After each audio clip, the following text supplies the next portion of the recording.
I do want to give a daily update on the COVID-19 hospitalization and test results. Yesterday, DPH reported over 16,000 individuals tested by molecular tests. That brings the total number of individuals tested to almost 2 million.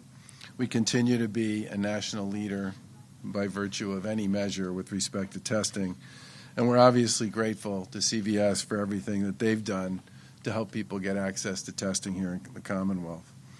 That includes, as Dr. Fairchild mentioned, several new sites that will be launched around the Commonwealth starting this Friday.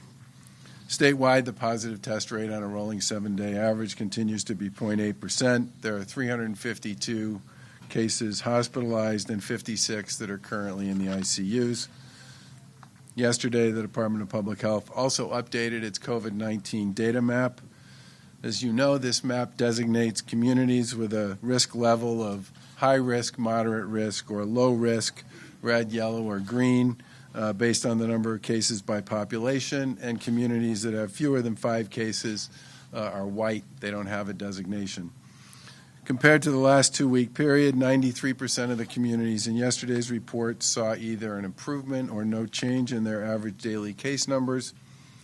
We applaud the efforts of the residents and the local officials in those communities in their efforts to stop the spread and stay healthy. Methuen moved from red back down, in fact, all the way to the lowest risk category, and a few communities, Nantucket, Plainville, Saugus, Tyngsboro, Worcester, and Rentham, moved into the high-risk category. Obviously, that means our COVID-19 enforcement and intervention team will be talking to them about what the causes of that increase might be.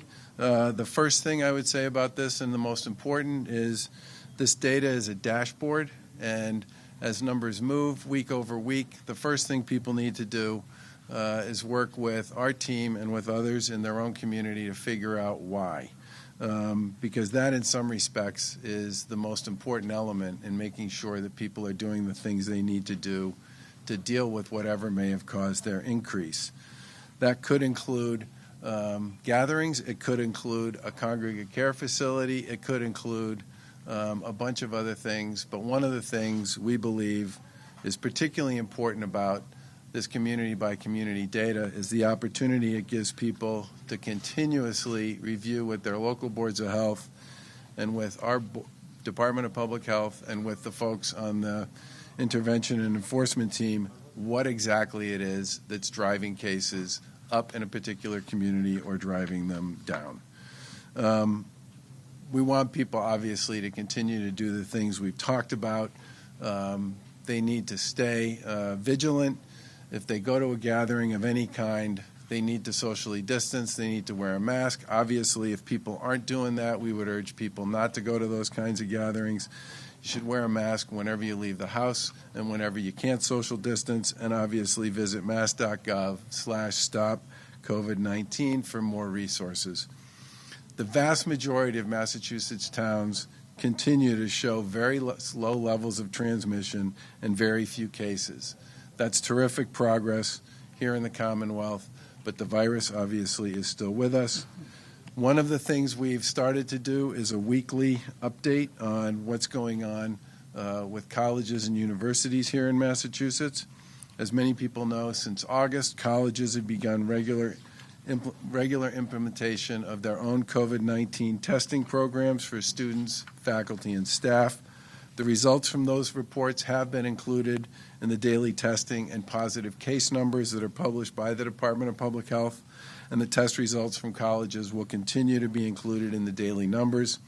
Additionally, we'll now publish a weekly report that includes aggregate test results from participating colleges and universities.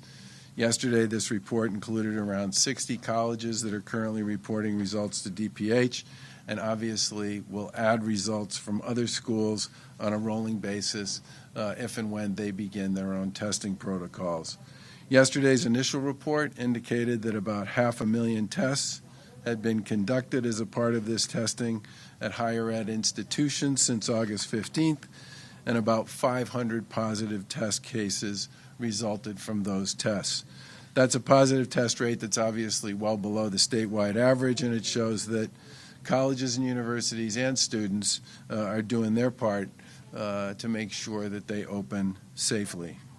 Our administration's laid out comprehensive health and safety standards for all colleges and universities as they welcome students back this fall, which includes protocols around hygiene, sanitization, infection control, testing, isolation, quarantining, and more. And we talk to them on a pretty regular basis, and we're glad that so many schools are working hard to do the things that need to be done to implement these protocols, and that probably has a lot to do with why we've seen such low rates of positive testing so far.